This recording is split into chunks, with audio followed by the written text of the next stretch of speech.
ఈలోకి రాసిన మొదటి పత్రిక 6వ అధ్యాయము 3వ వచనం, మనము దేవదూతలకు తీర్పు తీర్చుదమని మీరు ఎరుగరా అంటాడు అక్కడ. అమ్మ బాబోయ్, జడ్జి ప్లేస్ అండోయ్, రాజు ప్లేసు. మనము దేవదూతలకు తీర్పు తీర్చేంత పొజిషన్ అంట. అంటే దేవదూతలు సైతం మన ముందుకు వచ్చి చేతులు కట్టుకొని నిలబడతారు.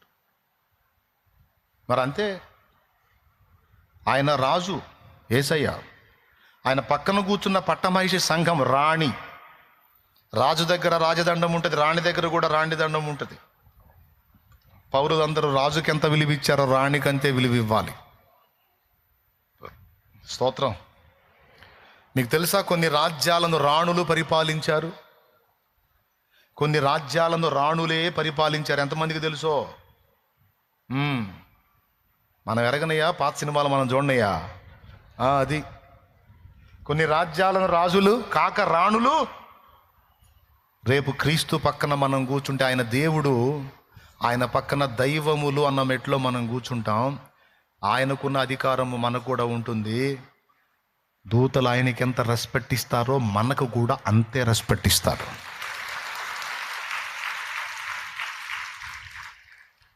బోలెడంత ఉంది అక్కడ. మన తపనంతా ఏ కాడికి ఏడకొప్పేసుకోవాలంత ఆఫ్ మైండ్ వ్యవహారం. తపనంతా ఏడకొప్పేసుకోవాలి, ఏడగట్టాలి, ఏడ ఊరేగాలని ఎంత కొప్పేసి ఒకళ్ళని చూస్తూ ఉంటాను. వాళ్ళ బాధలు చూసి నవ్వొస్తుంటుంది నాకు. ఏమండి, 60 ఏళ్ళు వచ్చిన దాకా చేస్తానే ఉంటారు, కొప్పేసే పనిలోనే ఉంటారు. 70 రాగానే పాడి కడతారు. దేవునికి స్తోత్రం. ఒరే, 60 ఏళ్ళు కష్టపడి కొప్పేస్తేవి, 10 ఏళ్ళు భరించావు, 10 ఏళ్ళు అనుభవించావా? 60 దాటేసరికి తినబోయేసరికి షుగర్ అనే తీపి తిందామంటే, ఏమండి కాస్త ఉప్పు కారం తిందామంటే పొగరనే బీపీ. కుప్పేస్తేవి, 60 ఏళ్ళు కష్టపడి కుప్పేస్తేవి, అది గడితివి ఇది గడితివి, అన్నీ కుప్పేసుకుంటే పొలాలు కొంటివి, స్థలాలు కొంటివి, ఎందులో లేకుండా పోతివి. ఇంత చెప్పినా తపన చచ్చిద్దా? ఇప్పుడు నేను చెబుతుంది తెలుగే కదా, క్లియర్గా అర్థమైద్ది కదా, పల్లెటూరు వాళ్ళకి కూడా అర్థమైద్ది కదా, చదువు లేనివాడికి కూడా అర్థమైద్ది కదా. నిజమే అనుకుంటుంటారు కదా, నిజమే కరెక్ట్ మరి అనుకుంటారు కదా. కూటమి అయిపోగానే పోతుంది దీనికోసం పరిగెత్తుతారు. నేను చెబుతున్నా, ఈ లోకములోనికి మనం ఏమీ తేలేదు, ఇక్కడ నుంచి మనం ఏం తీసుకొని పోలేము. కాగా అన్న వస్త్రములు గలవారమై తృప్తి కలిగి ఉందాం. విజయము సాధించినట్టి వీరుడు సికందరు, భుజబలమున గెలచిన వని ధీరుడ అలెగ్జాండరు. కొడతారా నాయనా? కొడతారా?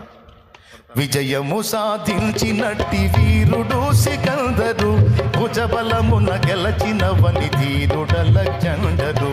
ధ్వజమునెత్తి పోరు గెలిచిన నిజమిప్పుడు వారు మన్నే కదయ్యా. ధ్వజమునెత్తి పోరి గెలిచిన నిజమిప్పుడు వారు మన్నే కదయ్యా. మన్నే కదయ్యా, మన్నే కదయ్యా, మన్నే కదయ్యా, మన్నే కదయ్యా. మనలోని ఆత్మజ్యోతియే తప్ప మహిలోనిదంత మన్నే కదయ్యా. మనలోని ఆత్మజ్యోతియే తప్ప మహిలోనిదంత మన్నే కదయ్యా. మన్నే కదయ్యా, మన్నే కదయ్యా. ఆమేన్. మరి అంతేగా. పాడేటప్పుడు బాగానే ఉంటుంది, మాట్లాడుకునేటప్పుడు బాగానే ఉంటుంది. ఈ మాటలు విన్నప్పుడు అందరికీ శ్మశాన వైరాగ్యం వచ్చింది. శ్మశాన వైరాగ్యం అంటే తెలుసా? శ్మశానంలో బొందలగడ్డలు ఏమన్నా బొంద పెట్టడానికి పోయినప్పుడు అందరు డైలాగులు చూడండి. ఏముంది బావా, వాడు ఎంత తపన పడ్డాడు, ఏందో జీవితం మాయ, ఏం కట్టుకుపోతున్నాడు బావా అని వీడు బామ్మర్ది అంటే, వాడు బావ అంటాడు, అంతేగా బామ్మర్ది, మాయరా ఇదంతా, 3 నాళ్ళ ముచ్చట అంటాడు. ఒరే ఒరే ఏందిరా వేదాంతలా మారిపోయారు, అందరూ ఏందిరా ఏదో రకంగా మాట్లాడుతున్నారు. ఇక బయటికి బాగానే ఏదో అరణ్యానికి పోయి తపస్సు చేసేటట్టు మాట్లాడతారు. కానీ అక్కడి నుంచి బయటికి రాగానే, ఆ బోరింగ్ దగ్గర కాళ్ళు కడుక్కొని పక్కకు రాగానే ఏంది బాగారు, ఎంత కొన్నా ఉంటగా, కాస్త మనకు కూడా చూడవచ్చుగా, ఏదో తేలిగ్గా ఉంటగా. 50 లక్షలది 30కే కొట్టే ఉంటగా. అట్లాంటి జాక్పాట్లు ఉంటే మాకు కూడా చెప్పొచ్చుగా. ఒరే ఇప్పుడే కదరా నువ్వు లోపల మాట్లాడింది, ఇదంతా మాయా, ఏం కట్టుకుపోయాడు. సరేలే అట్టని పోయినోడితో మనం పోతామేంది, ఉన్నంత వరకు కథ నడవాలిగా. అయిపోయా. శ్మశాన వైరాగ్యం అంటే ఆ కాసేపే. బయటకు వచ్చాడంటే పోయింది. ఇప్పుడు కూటంలో ఉన్నంతసేపు మీకు కూడా ఏమనిపించింది అంటే, నిజమే అసలు ఎంతకాలం ఉంటాం ఈ లోకంలో, ఏం సంపాదిస్తాం, మనం అక్కడికి రెడీ చేసుకోవాలి, అక్కడికి రెడీ చేసుకోవాలి. అక్కడ కూటం అయిపోయి బయటికి మనం అక్కడ లేదు ఇక్కడ లేదు, మళ్ళీ ఎప్పుడు కాలు ఇట్టి అన్నట్టుగా ఈ దేవారం. కానీ దేవుని వాక్యము సత్యం. అదర్థమయ్యే నేను దేవుని పనికి వచ్చా. నా ప్రభువు నేను రక్షింపబడుటయే కాదు, అనేక మందిని నేను రక్షించాలి, ప్రభు పని చేయాలి, ప్రభు కార్యములో నేను పాలివాణ్ణి కావాలని నా యేసయ్య కోరుతున్నాడు. అలాగూ నేను చేయటం ద్వారా భూప్రజలకు మేలు కలుగుతుంది, పరలోకములో నాకు స్వాస్థ్యము కలుగుతుంది.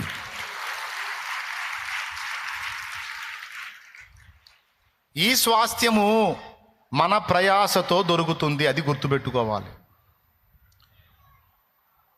అది దేవుడు ఉచితంగా ఇచ్చేదైతే కాదు, అది కూడా చెప్తున్నాను నేను. రక్షణే ఉచితం, అక్కడ దక్కే స్వాస్థ్యము మన ప్రయాస ఫలం,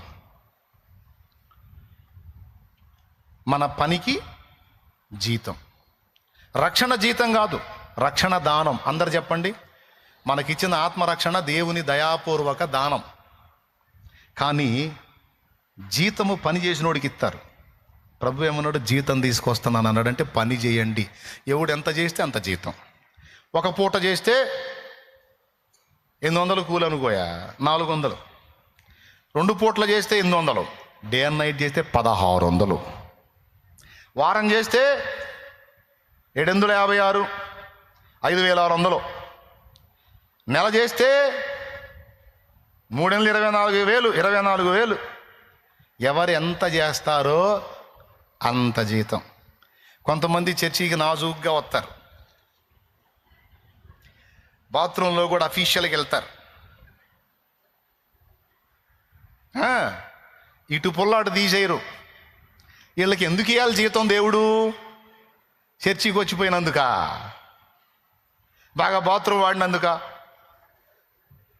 కూసున్నోళ్ళు ప్లేట్ ఇవ్వటం ఆలస్యమైతే గొడవ, ప్లేట్లో ఫుడ్ పెట్టడం ఆలస్యమైతే గొడవ. ఏమన్నామ్మా ప్లేట్ ఇచ్చి ఎంతసేపు అయింది? ఏదో వాళ్ళేది వీళ్ళకి ప్లేట్లు ఇచ్చి వాళ్ళు అక్కడ క్రికెట్ ఆడుతున్నట్టు. దేవునికి స్తోత్రం. ఒక్కసారి ఆలోచించండి ప్రియులారా. దేవుని సన్నిధికి వచ్చినప్పుడు గుర్తుపెట్టుకో, కనీసం 6 రోజుల్లో ఒక్కరోజు నీకు పనిచేసే ఛాన్స్, దేవుని పని చేసే ఛాన్స్, పరిశుద్ధులకు ఉపచారం చేసే ఛాన్స్ దక్కుతుంది. దాన్ని నువ్వు పోనీయకూడదు. ఇక్కడ అందరూ ఇంత కుప్ప అయితే చెత్త వదిలిపోతారు. కూటం అయిపోగానే ఆమేన్ అనగానే బాయి చెప్పి పరిగెత్తడం కాదు, కాస్త చీపురు తీసుకొని వాటన్నిటిని పోగు చేస్తే పరిచర్య అక్కడ రాయబడిద్ది. పని, దేవుని పని. ఈ శరీరమును కొంత కష్టపెట్టడం దేవుని కోసం. ప్రభు పరిచర్య ఉంది, పిలుపు వచ్చింది, పరిగెత్తాలి దేవుని పనికి. ఆర్థికంగా తోడ్పడవచ్చు, శారీరకంగా తోడ్పడవచ్చు. ఏదో ఒకటి దేవుని పనిలో నేను కొనసాగాలి. నా లైఫ్ వేస్ట్ కాకూడదు. నేను అక్కడికి జాగ్రత్త పడాలి, అక్కడికి సమకూర్చుకోవాలి. అక్కడ సమకూర్చుకోవాలంటే ఇక్కడ నేను కష్టపడాలి. ధనవంతుడికి ఏం చెప్పాడు? నీ ధనం అమ్మి బీదలకిమ్ము, అప్పుడు నీకు అక్కడ ధనం కలుగుతుంది అన్నాడు. అంటే ఈ పని చేయకపోతే అక్కడ ధనం. ప్రభువా, ఇప్పటిదాకా నేనేమనుకున్నానో తెలుసా యేసయ్యా? నేనేమనుకున్నానో తెలుసా? రక్షణ ఎట్లా అయితే ఉచితంగా ఇచ్చావో, కిరీటం, సింహాసనం, రాజ్యాలు, పరిపాలన, రాజదండం, బంగారు రోడ్లు, వాటి మీద రథాలతో నేను గుర్రాలు వేసుకొని తిరుగుతాను అనుకున్నా ప్రభువా. ఇది కూడా ఉచితమే అనుకున్నా ప్రభువా. అంటే ఉచితం కాదు అది. ఎంతమందికి అర్థమైంది? బాయ్ అందరు వినండి, ఈ టైం చూసుకునే వాళ్ళు కూడా వినండి. వచ్చామా, పోయామా, హాజరు వేయించుకున్నావా, ఆశీర్వాదం వచ్చిందా, 6 రోజులు మనకి ఇక భయం లేదు. పట్టుకున్నదల్లా బంగారం అయితే, ఎందుకంటే ఆదివారం చర్చికి పోయొచ్చా, దేవునికి స్తోత్రం. శోధనలు రావు, వచ్చినా ఆయనే తీసేస్తాడు, ఎందుకంటే ఆదివారం హాజరు వేయించుకొని వచ్చా. టైం చూసుకునే వాళ్ళు కూడా వినండి, ఆ టైం కోసం బతికేవాడా, టైం కోసం బతికేదానా, సిగ్గు తెచ్చుకొని మారండి, కాస్త దేవుని పని చేయండి. మీకు దండం పెట్టి చెబుతున్నా, దేవుని పని చేయండి. శరీరములను దేవుని పనికి యుక్తమైన సేవ చేయటానికి సమర్పణ చేయండి. ఏమండి, పాట ఎత్తుకుంటే చాలు, ఆపలేం. సమర్పణ చేయుము ప్రభువునకు. ఓకేనా? ఇప్పుడు వాడండి, అందరూ పాడండి. నీకు రాదా ఈ షో చేయవాకండి, పాడండి. నాకంటే బాగొచ్చు. సమర్పణ చేయుము ప్రభువునకు నీ దేహము ధనము. సమర్పణ చేయుము ప్రభువునకు నీ దేహము ధనము సమయమును. చాలు. ఏది ఇప్పుడు ఒకసారి పాడండి అందరూ.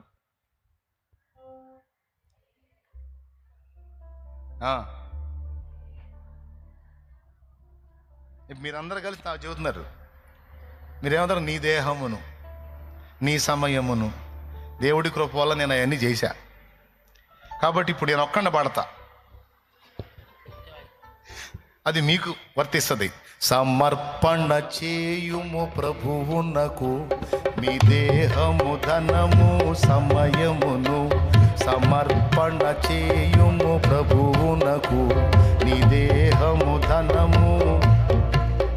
లేకపోతే నువ్వు ఆ పని చేయకపోతే దరిద్రపు స్థితిలో ఉంటావు, ప్లాట్ఫారం బతుకుతావు కన్ఫామ్. అంటే బ్రదర్ మనకు అక్కడ సింహాసనం, కిరీటం, అధికారం ఏమి ఉండదు. ఉందిరా, పెద్ద పోటు పొడిచావని. అరే బాత్రూంలోకి వెళ్ళి వాడుకుంటావు, కానీ కనీసం 2 బాత్రూంలు గడిగిన చరిత్ర ఉంది నీకు. ఆ పోయేటప్పుడు కూడా ఖర్చు పేడుంది అది. ఆ బాత్రూంలో పోయేటప్పుడు కూడా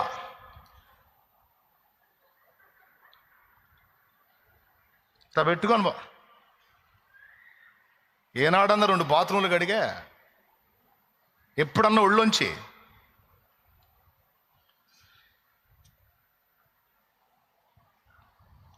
మరి ఎందుకు ఇవ్వాలి నీకు బహుమానం? ఎందుకు ఇవ్వాలి? స్వాస్థ్యం ఎందుకు ఇవ్వాలి? ఏం చేసావని? కాబట్టి చెప్తున్నాను, హృదయం ఇచ్చానని ముచ్చట్లు చెప్పడం కాదు. హృదయము ఓకే, దేహము సమర్పించాలి.